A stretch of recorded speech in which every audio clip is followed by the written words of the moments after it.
Mysteries of the Mind with your host, me, Sarah Soderlund. And this is always exciting. Of course, you're just following up after the extremely entertaining and wild and crazy, but also very persuasive show with Scotty Roberts and Dr. John Ward. And it's always fun to tune in there, and the chat room is always so, busy and bustling and active on intrepidradio.com. It's fun to see people getting involved. And then you kind of melt into the 5 o'clock hour, and that's now. And we get to take some really fun opportunities to explore your mind. For those of you who have listened before and you are loyal, and I so thank you for being so, and you're listening right now and you think, another episode, then you're familiar with the agreement that we've made with each other, that we are going on explorations of the mind, and we are getting into some of those darker corners, and it's almost like a self-therapy, maybe a guided exploration of the matrix, so to speak. But for those of you who have never listened before, it might be a little different. It might be a little bit of a unique experience, and I hope that you will join us. I hope I have your permission. I hope that you're continuing to listen as we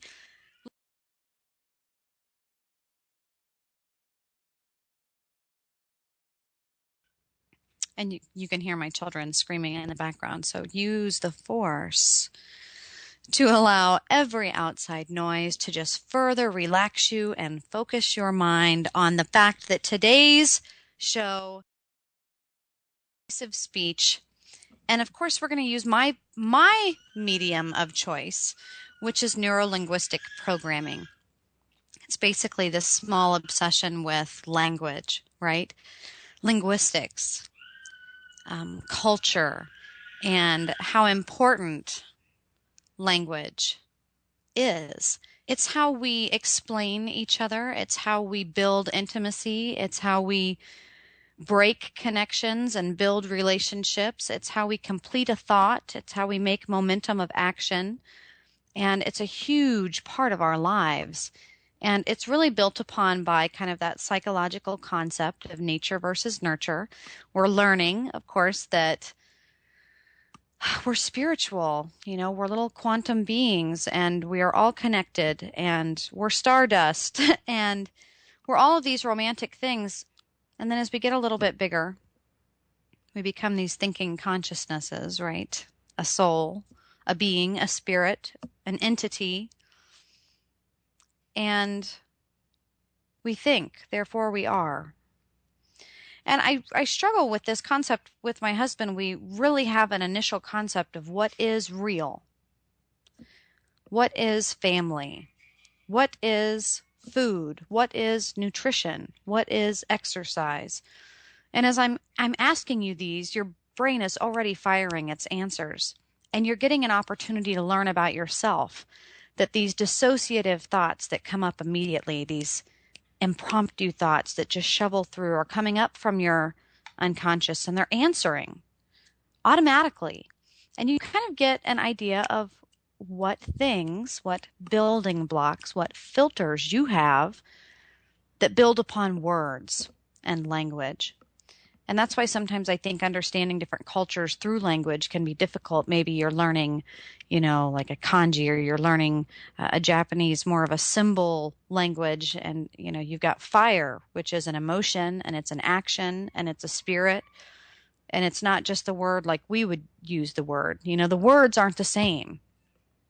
And your religion is a huge filter. Your spirituality is a huge filter for things like, maybe I want to ask you, what is religion? What is prayer? What is belief? What is real? How do you know? You kind of already have an avenue, a cognitive process, a stream of little neurotransmitters firing from one synapse to the other. And they tend to build a river in your brain, in and throughout.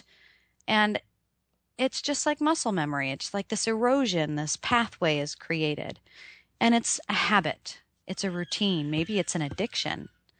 But it definitely is a river that runs through different parts of our brain that control our impulses and our motor skills, and it controls who we are, our actions and our behaviors and our reactions. And these cognitive pathways, these little rivers, are built stone by stone through every little thing nature and nurture provides for us. But it really breaks down to your language. Now, I want you to think about that for a second. You know, the old cliche that it's all about communication.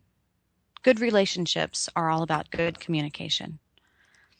Does that mean that you are using the same kind of language, or you both have a Southern twang, or someone listens more than the other one speaks? What kind of communication do you mean, right? We need to break it down. And that's all you have to do to further understand it. That's what mindfulness is. It's not necessarily difficult, but it takes time and energy and effort. So no judgment, no positive, no negative, no stress, no anything. It just takes the effort to do it. So here we are, we're doing it right now. Are you ready?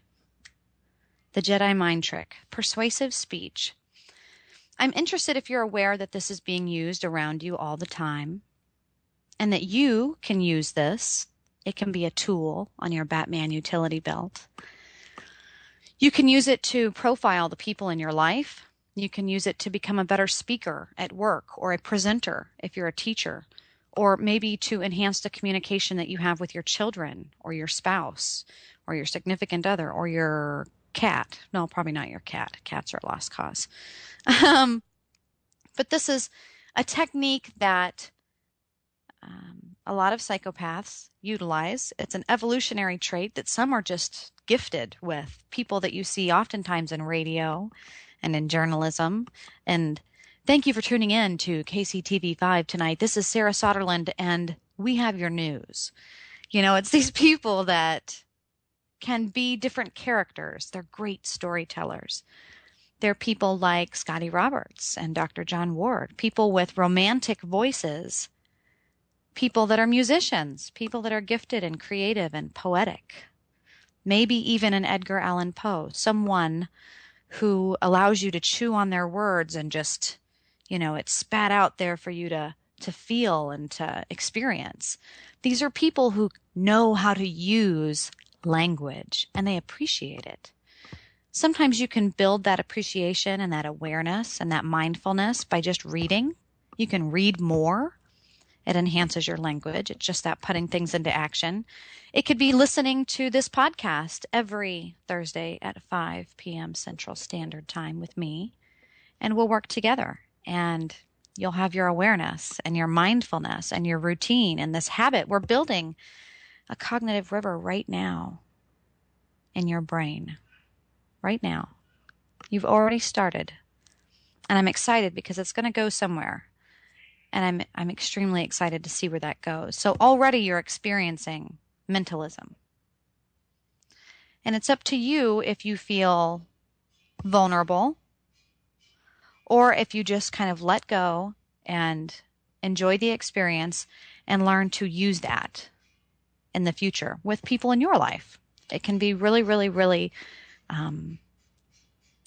it can be really useful, and it's just, I love it, love it, love it, love it, love it. So I hope you're enjoying the experience. So the psychology of mentalism, what does that mean, mentalism? Well, mentalism is kind of a large term referring to many branches and areas of study about mental perception and thought process. Cognitive psychology, thinking psychology. It's less about behaviors, more about thinking, focus, structure, correlation to behaviors, right? So mentalism tries to explain a lot of what profiling already does. Profiling, we've talked about before, is just, don't think of it as a naughty word, right? We've redefined profiling. Profiling is the ability to predict. It's like trust, of correlation of things, of factors, of behavioral building blocks patterns of blocks of behaviors that you've seen and experienced. I think there's a level of adopting synchronicity. I think that if you're someone listening who struggles with the concepts of mentalism, sometimes you take it a little too far and think a little too much, and you're just going a little too fast, and you just need to slow down. And that allows you to kind of decrease anxiety and think about mentalism as a useful tool. I'm excited about this. So, neuro-linguistic programming, what the heck is that, right? Well, we want to make sure that we are repeating the definition of that. It's all about communication development. That's all it's about. It's the neurological processes, the neuro, linguistic being language, and behavioral patterns, all learned through experience or programming. And typically, neuro-linguistic programming is an assessment of a person, profiling, using mentalism to understand their thoughts, ride their rivers, and just observe. And neuro-linguistic programming can be used in treatment to build a dam in that river and change the direction of where things flow. It can build irrigation systems and help the town nearby filter the water. It allows you to feed from the rivers you already have and to know what the current is and what's in the water, and just to kind of understand what you've got going on and then use it. And it's exciting because sometimes we don't always think about our habits or our behaviors. We don't always think about the fact that we're biting our lower lip, or we're peeling back the skin on our index finger, or that we're slightly tilted in our chair, leaning forward, looking down, hunched over. That maybe it appears that we're right-handed because we're using a mouse, but really we're omnidextrous. You can tell by the way our feet are crossed underneath the chair. Or if you offer someone a drink, maybe like a police officer might do in an interrogation, you see what person, what hand is reached out for drinking. You see kind of different ways that a person is using their appendages, their nonverbal cues, their eye contact, how often they're swallowing, how often they're blinking. What does all of this mean? Well, your brain is already taking in the information. You already know. It's just unconscious. You have to become aware of it. You have to actually build the cognitive process. We're building the little stream right now, like we're building a little sandcastle moat, to make a point that each time you enter into a new conversation, like we are doing right now, that you agree to be aware, that you just become more active in the listening process, and that you are more mindful of speech and of language. Are you a visual person? Are you an audio person? Are you a kinesthetic person? We talk about that a lot on this show, particularly because that tells me a lot about what you prefer. Are you somebody who likes to have candles going and a fire in the fireplace and a nice warm crackling room and a cold beer, and just to kind of sit back and relax and listen to good music? Or are you someone who prefers to sit back, listen, relax, take it easy? There's certain sentence structures that I can give you, certain scenarios that I can play out. Maybe you are more inclined to.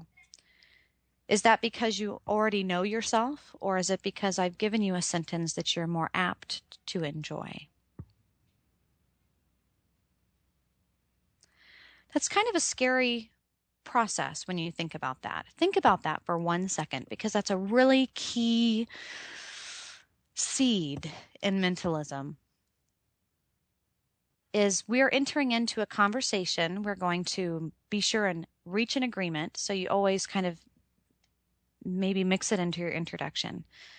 Hi, my name is Sarah Soderlund. You're listening to Mysteries of the Mind. And you've agreed to enter down into the dark mysteries of your brain with me today.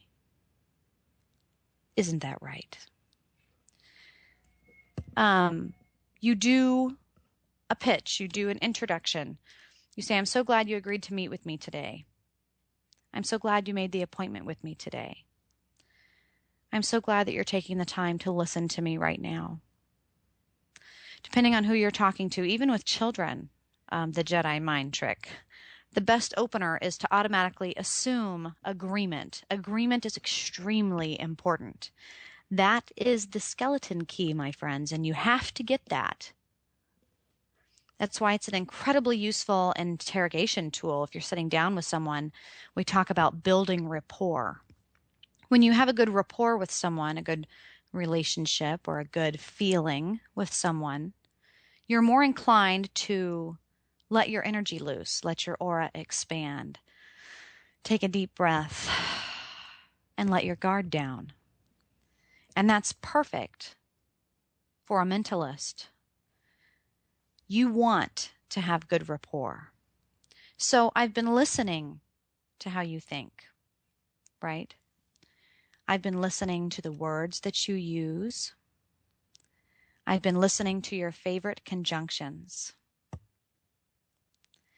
I've been watching your shoes and the way you shift your feet.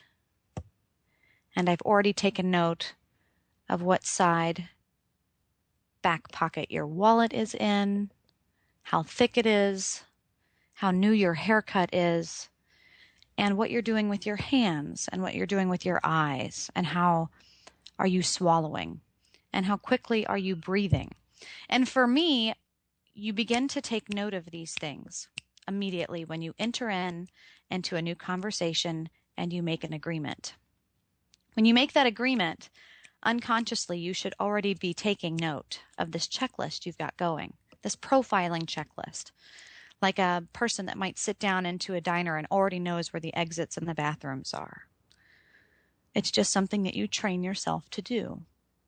One of the best tools for me, and one of the best ways to build rapport with your Jedi mind trick, is for me to watch your shoulders and to balance watching your shoulders with my peripheral vision as I make eye contact with you so that I can match your breathing. And I actually make my chest rise with yours. I actually want to purse my lips and open my mouth when you do. I want to turn my body in the exact mirror that you do, like I'm dancing with you. It's an unconscious subliminal dance. And I want to be breathing at the same pace that you are. And so when you adopt these patterns and these behaviors from the person that you're in the conversation with, it's like you're walking out onto the Indiana Jones bridge, right? And it's kind of shaky at first. And that's normal. You've got to find a good balance. Because as you start to do it, you'll see if the person's comfortable with you. Unconsciously, you've asked permission and they've given it to you. Maybe you assumed it. Maybe you made them give you permission. Maybe you were more assertive with your language. Or maybe you were more thankful and empathetic, depending on what you want, depending on why we're here, depending on why we're conversing. Depends on my language. But I'm matching my pace with you. And eventually it's a soft swing on the bridge. And it becomes very subtle and it slows down to a stop. And we're grounded. I have built a rapport with you. And you've built one with me unconsciously. Now, of course, that's kind of where there's this falsery or this trickery or this Jedi mind trick of the Force, right? With persuasive speech or neuro-linguistic programming, I am matching you, or the person doing the mentalism is matching the other person. So they're not really being their true self. Is that fair? Is that not fair? It all depends on your intention. Okay, I would encourage you to use neuro-linguistic programming in a positive way, but sometimes in forensic psychology, I'm using it because that's what I do for a living. And so it's not always in the best interest of the lawyer or in the best interest of whomever It's in the best interest of my client. But it's an important tool. And so I'm interested, do you think you've ever been a victim of mentalism in the past? Do you know someone who persuasively speaks to you? Is there someone that you really enjoy listening to or that you find useful? Do you find Jeopardy to be a learning tool like no other? Do you prefer audiobooks to reading books? Or are you always listening to your Walkman? I guess that ages me, so iPad or whatever. I'm interested in that thought process, that river. We've mentioned in the past it's like going into your computer and double clicking on computer and the hard drive and then the program files, and the program files open up and there's these things that you can't always change, these filters that we have to experience: family, support, adolescence, puberty, all of these filters, all of these experiences that are rocks in our riverbed or folders in our file. Some of them we can't take out, but we can right click and make them hidden. We can remove the emotion. We can let it go. We can clear that cache. We can clear all the cookies. We can try and do everything we want to organize it, but eventually we notice that it's there and we just leave it be. Other folders we can add and other folders we can delete. And one that we are adding today for you is persuasive speech awareness. The awareness to be aware when someone is using it on you, maybe like I am right now. Maybe you learn to really enjoy persuasive speech because we often know that we surround ourselves with the people that we like and the people that we want to be like. So maybe you listen to persuasive speech more and you enjoy it more and you become better at it yourself. Maybe right now you're learning to secretly love the underground psychology of neuro-linguistic programming and you're excited to learn more. I imagine that you probably are. If you're listening now, you're excited to use the force. Well, some of these techniques, again, I'm just going to repeat, repetition's really important, that you get that agreement, like I did with you. We have this agreement to go down into the conversation of persuasive speech. I have your permission to speak to you however I want for you to learn and understand persuasive speech. And nonverbal, well, I can't see you, which is really sad, but that's how radio works. And so you automatically get the freedom to use your imagination. You can only hear me.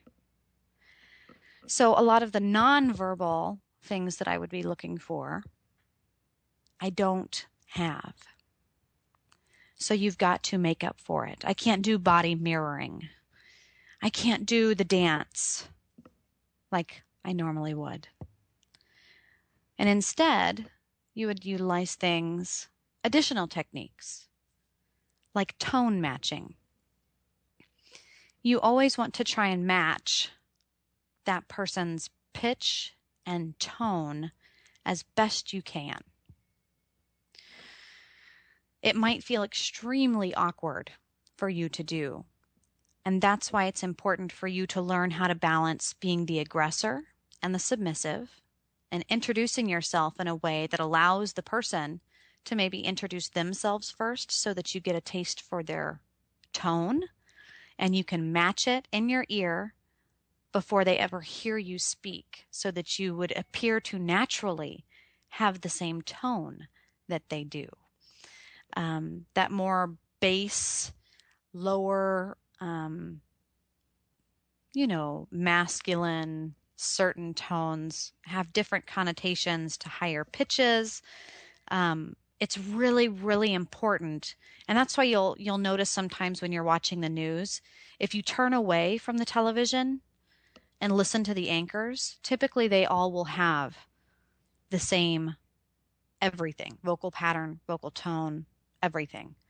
And you'll have, thank you for tuning into Fox 4. My name's John Smith and I'm Susie Newton, and they talk very similarly. They pace very similarly. They actually build this rapport that would make you feel like, oh, this is really natural and I enjoy listening to this. But they also have to have a certain tone that is a median to the human spectrum. It's not too high for most people to be turned off, because too high of a pitch is such a femininity that it's an extreme submissive. To many people, it can be very annoying. It's the victim. It's that Munchausen, that person who's seeking attention. The majority of society doesn't appreciate that, Fran Drescher. Even though for some, it can be their thing. It can be that, I can never remember his name, but the darn comedian that does the parrot on Aladdin. These people, they have a vocal quality that you just want to pull your face off. You don't want to listen, but it's like fingernails on a chalkboard. It already rings down your spine and you're hooked. So there's a very gentle balance with that. You have to appreciate those kind of people that can still keep your attention despite these horrible things about their voice. But for people who want to keep your attention, for advertisements, for audio fixing software, for the music in today's mainstream, for news, journalism, even podcasts, there is a certain vocal quality that you're looking for unconsciously that you enjoy listening to. And you want to have that. You want it to be a smooth listening experience. You don't want it to be callous and stressful. You want and are looking for an experience that is efficient and you feel good after the hour's over with. And you learn something and it was enjoyable and you want to do it again, right? That's what you're looking for. And that's what mentalism is about. That's what neuro-linguistic programming is about. That's what vocal tone matching and pacing is about. But pacing can be a little bit more difficult as well. You have to be a voice actor. You have to be someone who can match their pace. And once you match it, you can slowly take control of the conversation and slow it down. You can, it's like riding a horse. You kind of jump on bareback and you figure out where we're going and you get a hold of the situation, then you get a hold of the reins and you kind of slow it down and you come to a pace and you eventually work together hand in hand and you are leading this wild horse. And it's just a slight tug of the word usage is all that it is. And vocal pacing. Match their pace first and then bring it to a happy median. Matching their breath. I'd already mentioned matching their breath. It's unfortunate that I don't have that ability listening. On the radio, it's just a one-way street. I don't get to hear that, but breathing is so important. Being able to hear the breathing, watch the breathing, match the breathing. Adopting the language. Is this person using a lot of ebonics, a lot of slang? Are they using a lot of really eloquent language? Are they using a lot of adjectives? Are they using more verbs? Are they using more action words? Are they using more conjunctions? This is where you start to kind of have this secret love affair with your English teacher because you realize the importance of all these tools. Are they giving all the nouns in their life a pronoun? Are they using possessive speech or not? Are they using predicates or not?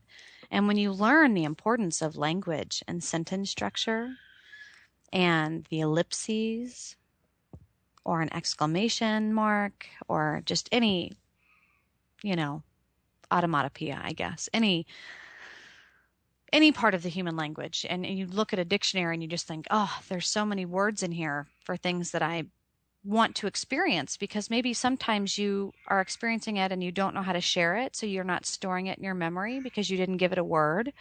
So maybe you read back through the Webster's dictionary and it's a memory experience, or it inspires you or motivates you to go out and experience something new in life.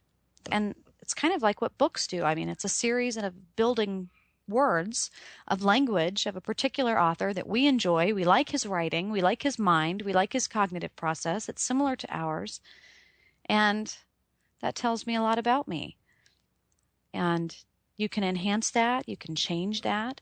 If you're a negative person, you can change your language. That's kind of one of those secret Jedi mind tricks about affirmations. Oftentimes in therapy, we encourage people to stop with the negative language or the self-damnation and to use affirmations and stand in front of the mirror even, make it a whole experience. Say out loud, right? Write it down. But it's all about putting it into action, building the river, putting as many stones as you can into the effort of an affirmation. And an affirmation is something like, I am amazing. Or you can encourage even further introspection and encourage someone to use affirmations. And that's a formation. So you are required to build the sentence. So it is, I am amazing because I can cook amazing food. And so it's requiring the person to come up with their own, and it's a form of inception, of original thought, of true, genuine, no tabula rasa kind of a stuff that you would come up with it on your own imagination. And encouraging someone to build that is, in sense, visualization. So then you say, okay, well then write it down and, make a collage and look at it every day and put it on your mirror. All it's doing is building this river. It's building a new cognitive process. It seems really silly sometimes in the tiny steps that you're taking, but it's just the fact that you're kind of building the sandcastle, or that you're creating these folders and these additional file names, and that you're doing the download steps 1 of 18. It's just a new download process. It's a new river that you're creating. But we do it in our language with others. And if we're wanting to be persuasive to someone, we do it in our speech to them as well. And after we match their body, and after we match their breathing, and after we adopt their language, and you take note of their mouth, and you take note of their shoulders, and you're taking note of how they're standing and their feet, and you're mirroring that body, and unconsciously you're learning the agreement, you're learning, how comfortable everybody is. And maybe you verbally say, hey, I'm so excited that we're doing this. I'm so excited that we're taking the time to do this. This is going to be such a great experience. Why exactly have you come here today? What are you looking forward to? You automatically persuade your speech into an affirmation. You make them respond with an open-ended question that builds or encourages introspection. And it's not just things like, how's the weather? It's not surface context things, environmental things. It's introspective things. And you try and be, take note of things. Look at their shoes. Are they dirty? Look at their outfit. Are they rushed? Did they come from work? How are you enjoying your job? I see that you got to wear a suit and tie every day. How does that make you feel? How bold are you willing to be with your affirmations? You can learn with this dance that we're doing how comfortable someone is being, how deeply you can press your fingers down. You know what I mean? You can learn what amount of pressure to use in your speech and in your language. It's extremely important. Now that you've adopted their language, you actually will also try and adjust to their dialect. You'll notice some people who live in like the inner cities, they will adjust their dialect when they are in a more professional environment. But then maybe a coworker only knows them from their professional work experience and day-to-day life, and then goes to this guy's Thanksgiving party or football game at his house, and suddenly he's speaking in a different dialect. You build rapport with people, and you also do it in a cognitive pathway that includes the folder of dialect. Dialect is associated with that because it's how we communicate with those people. And you establish the way you communicate with people. Are you always the parent? Are you always the authoritative? Are you always the independent sibling? Are you always the victim? And it's very difficult to change the language that you establish with people.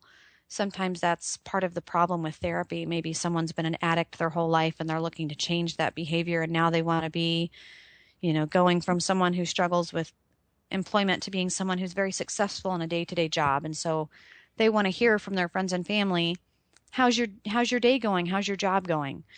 Whereas this has been a really sore subject with everybody in the family, and that probably wouldn't be something they would naturally ask. So we unconsciously struggle with the communication that we build with people around us.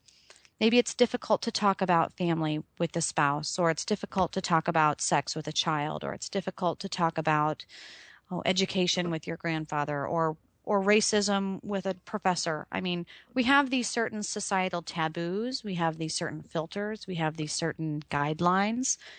What are they and where did they come from? Are you needing to break these in order to get the answers that you need or the understanding that you require? Is honest communication going to require you to bust down some of these walls? And the best way to do that is to completely adopt this person's language, their unconscious verbal cues and nonverbal cues, their dialect, their word usage, their learning channel, which can be very difficult to naturally do. If you're someone who's a visual person, it might be very difficult for you to speak in kinesthetic terms naturally and believably. You've got to be able to adjust that and do it in a believable way. So it's all about practicing that. You can practice that with me here on the show. You can practice it right now. You can practice it after the show with the next person you talk to. And you just do it by paying attention, by being mindful. What words are they using? Are they using words like view, see, illustrate, paint, let me show you, let me describe for you, let me paint the picture? Are they a visual person? Are you a visual person? Well, if you're not, that could be a huge problem with some of your communication. You're trying to give an example of something and they're not going to be able to get it. They're not going to be able to pick up the pieces. They're not a visual person. Maybe it needs to be audio. Maybe it needs to be narrated differently. It's exciting to change how you speak with people, to try and do it in a different way. It's all about switching things up, right? It's all about just changing things every now and then. New furniture, new bedspread, new curtains, new hairstyle, whatever. It's all about just changing things up once in a while and getting a new perspective, a new crossway. It's a opportunity for change. It's funny how our brain really operates that way. The human brain likes to have these pathways, these two roads diverged in a wood, these decisions, and that one is right and one is wrong, right? We have a duality. Determine where on this line the person you're talking with is. Are they negative? Are they positive? Are they possessive? Are they submissive? Where can you balance them? How can you match them? How can you adjust your speech? Is it something that you can do easily? It's one of those things. It takes a little bit of practice, and that's okay. Practice is fun. And so I'm excited that we're doing it. I'm interested in how you feel when you think about the concept of profiling, using mentalism, and paying attention to neuro-linguistic programming. When you just listen to the first half of today's show, and I'm telling you about body mirroring, and I'm telling you about vocal pacing, and I'm describing how to adjust your dialect and to watch for certain verbal cues, how does it make you feel? I'm terribly interested because being able to do neuro-linguistic programming via a radio show is kind of unique. So I'm just excited to hear your feedback. And so I'm excited for you to share that with me here, either in the chat room live at Intrepid Radio, or you can check me out on Facebook /the Paranormal Sarah, or on Twitter at Paranormal Sarah. That just depends on which social networking site you prefer and where you're at in the matrix. You let me know, and I will meet you there. Meanwhile, I want to continue into language. Do you remember English class? Do you remember adjectives and verbs and pronouns? Do you remember what a predicate is? It's okay if you don't. You don't have to be nervous. But I'm interested in when I ask you to provide me with a sentence, like a really good question, or a really good affirmation, or an affirmation, if you're able to provide that right there on the spot, if you are able to be spontaneous with your words, it's extremely important to persuasive speech. Can you do it? It takes practice. Have you been practicing? So we're doing that right now. Giving something adjectives. Too many adjectives is too much. And it indicates oftentimes that a person is building upon a story and that it's not true, that it would be fictional, that they're giving away too much, they're building, they're imagining, they're being creative, there's too much inception, they're not relaying something. There is this sense that too many adjectives is a lie. Again, that's not always the reality, but in language, that is typically the subliminal kind of unconscious belief. I want you to decide right now if you believe that. Or do you really like to experience something? Maybe you're a kinesthetic person and adjectives are your absolute favorite thing. When someone is describing a meal to you, they say you're going to have this delicious, crispy salad topped with a bacon vinaigrette dressing that just drips over everything, followed by a really warm, delicious soup and bread, garlic, made in-house. It's salty, it's divine, it just melts in your mouth. Then you're going to have some really succulent sea bass, and it's encrusted with pecans, and it's served with a garlic mashed potato. And then to top everything off, at the very end, just when you think you can't put another thing in your mouth, you're going to have a chocolate lava cake, and it's going to be amazing. Maybe you're somebody who just loves to read fiction. You love that Lord of the Rings. You love having something described to you. You love really good lyrics. You know, you really enjoy the old 1960s and 70s and kind of cryptic Eric Clapton kind of music. You enjoy mind puzzles and adventures. You might be an auditory and a kinesthetic person. It's really important to know what you appreciate, right? Life is way too short. Know what you appreciate and appreciate it, right? Know what works for you and enjoy it. Know how to utilize communication like words. You can't give too many adjectives. Or can you? Have you established that? How much is too many? Are you or the people in your life people who enjoy adjectives, or are you more rational? Are you more untrusting? Are you more unsure? Maybe more spontaneous. Maybe someone who likes the facts, someone who's more empirical, somebody who doesn't like reading Terry Brooks, but they would much prefer to be reading James Fallon. Well, then that needs to be something that you're giving bullet points. When you're talking to this person, you need to give them directions. It needs to have a beginning, it needs to have an end. And the more directions you can give and the more specific that you can be, the more pronouns to nouns, the more verbs, the more action you can put into this sentence, the more they're going to believe is getting done. It's an illusion of speech.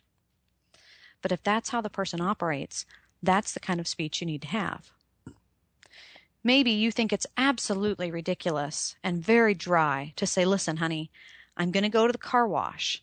After the car wash, which will be at about 4:10, I'm going to get gas.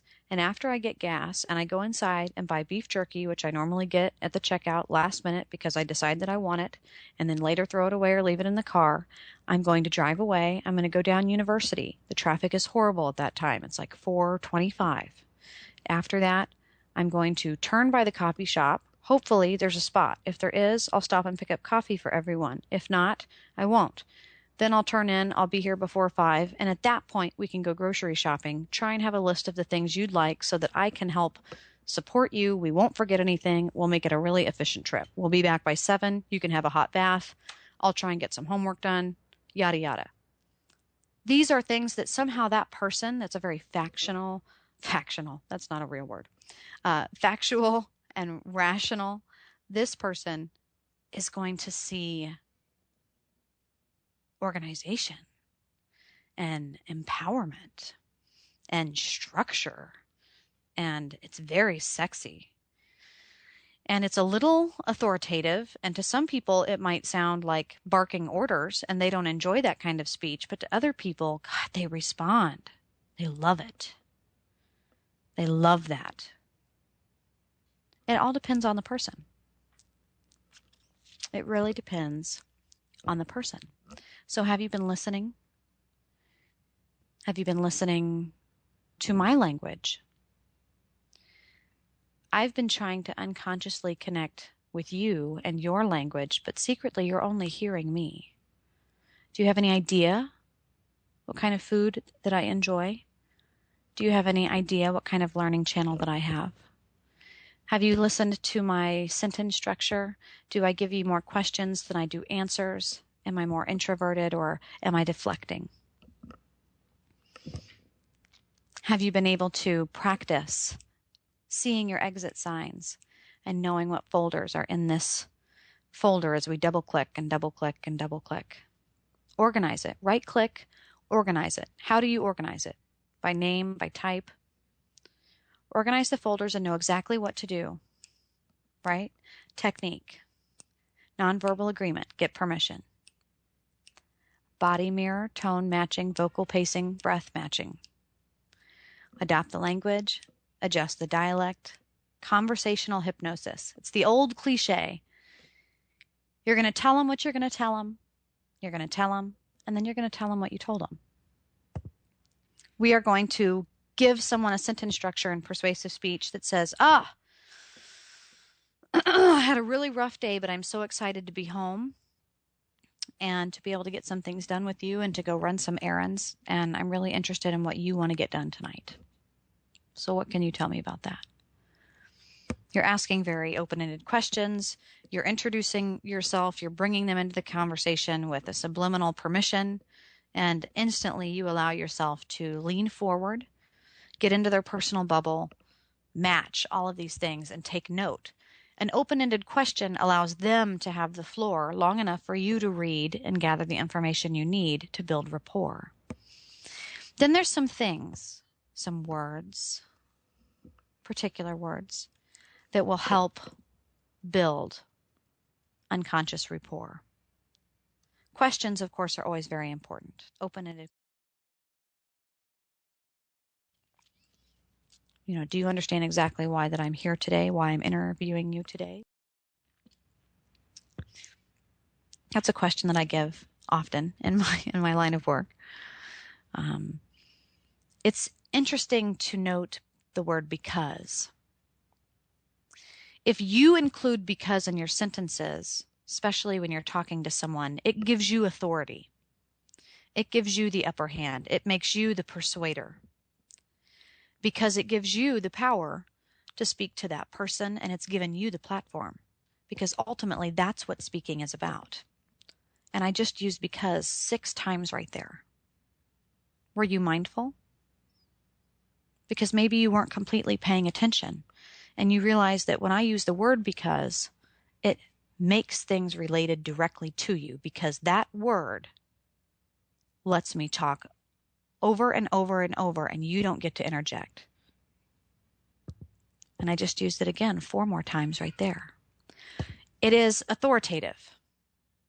It allows you to be persuasive. It allows you to put on the conclusion. Sometimes people will use the word because overabundantly, because they are trying to keep the stage and think long enough to come up with the answer they need and not be deflected. That happens a lot in interrogation. The word because can be terribly powerful and persuasive, but can also be a key indicator of a mentalist or a psychopath who's struggling. So take note of that. Another very important part of persuasive speech as we come to the last few moments here of the show, and I hope that you're still listening and enjoying and learning about yourself and your own cognitive river and pathway, and double-clicking on this folder to see that in persuasive speech, we're now going to add a new folder called Restricting Choice.